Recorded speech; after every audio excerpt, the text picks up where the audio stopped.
Assalamualaikum. Waalaikumsalam. Karena banyak teman-teman yang bertanya kepada saya, katanya Bapak kan sudah menerangkan beberapa karakter atau sifat orang-orang yang berada di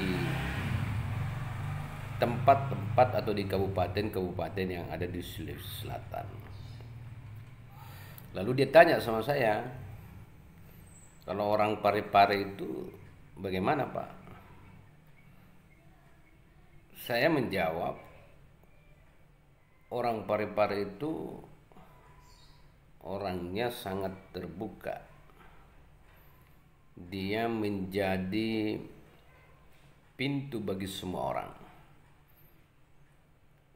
Kalau kita mau ke Pindrang, kita mau ke Sulawesi Barat, kita mau kemana saja, rasa-rasanya kita harus melewati Parepare.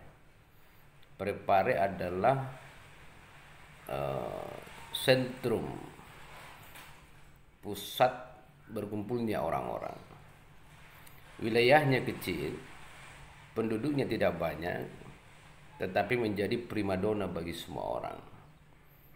Kenapa di Parepare banyak hotel? Itu menandakan bahwa orang Parepare tahu bahwa mereka akan dikunjungi, bahwa akan banyak orang yang akan datang ke Parepare.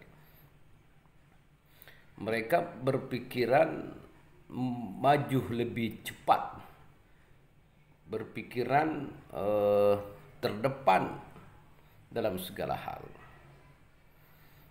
Kalau kita melihat dari sisi sejarah, ada tiga tempat sebenarnya, ada tiga kota yang perkembangannya begitu sangat cepat. Sebutlah Makassar, tentu karena Makassar ini menjadi pusat peradaban masyarakat Sulawesi Selatan, tetapi yang lain pun tidak bisa diabaikan seperti Bone, kemudian Parepare dan Palopo. Empat tempat ini memang memiliki peradaban yang lebih maju dibanding yang lain. Makanya dia menjadi kota madya. Kecuali Bone ya, karena Bone tidak sempat menjadi kota madya, tetapi Parepare dengan Palopo kemudian menjadi kota madya atau menjadi kabupaten yang dipimpin oleh seorang wali kota, bukan lagi kabupaten. Itulah kehebatannya Parepare. Nah, dari sisi sosiologis, masyarakat Parepare itu open minded. Mereka memiliki pikiran terbuka, ramah, sopan, santun, salam, sapa. Ya, ini yang dimiliki oleh orang Parepare. Sehingga meskipun mereka kecil secara community, secara sosiologis, tetapi mereka bisa menjadi suatu tempat yang menarik.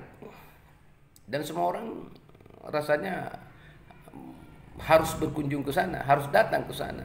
Karena dia menjadi sentrum, dia menjadi pusat. Nah,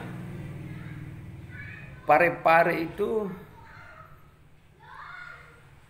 saya tidak mengerti kenapa disebut sebagai Parepare. Kalau versi Makassar, konon disebut sebagai pare itu pekerjaan.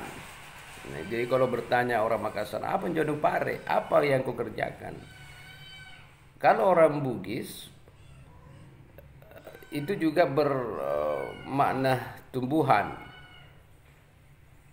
Nah, kita coba kembali dalam konteks apa yang kau lakukan, maka orang Parepare itu cerdas dan sanggup menempatkan diri sebagai community, sebagai masyarakat yang memiliki kemampuan lebih dibanding dengan orang lain. Makanya kan apa yang ada di Makassar sebagai pusat peradaban Sulawesi Selatan itu juga kemungkinan ada di Parepare. Kabupaten-kabupaten lain mungkin belum ada, tetapi di Parepare itu sudah ada.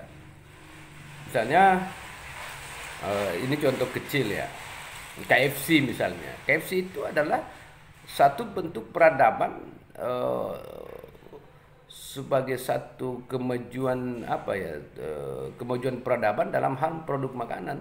Ada di Makassar, ada di Parepare, dan ya di Bone juga ada. Jadi mereka cepat menangkap setiap perubahan-perubahan. Itu kehebatannya orang Parepare, sehingga lambat laun Parepare menjadi satu kota idaman, kota yang asri, kota yang kecil tetapi mampu memberikan kesejukan dan kedamaian. Dan ini juga tentu mempengaruhi watak dari masyarakat Parepare sendiri, sehingga orang Parepare mau tidak mau itu mengakomodasikan perubahan ini, sehingga dia harus tampil menjadi orang-orang yang baik. Dan memang itulah esensinya, bahwa orang Parepare memang adalah orang yang baik. Saya kira kurang lebih begitulah penjelasan tentang masyarakat atau watak orang Parepare. Jadi intinya orang Parepare itu terbuka, tidak menyimpan kecurigaan, dan selalu merasa bahwa saya adalah bagian dari kalian dan kalian adalah bagian dari saya. Saya kira cukup.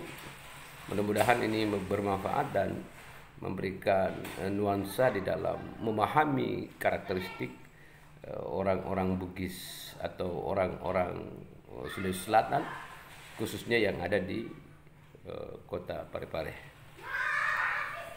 Assalamualaikum.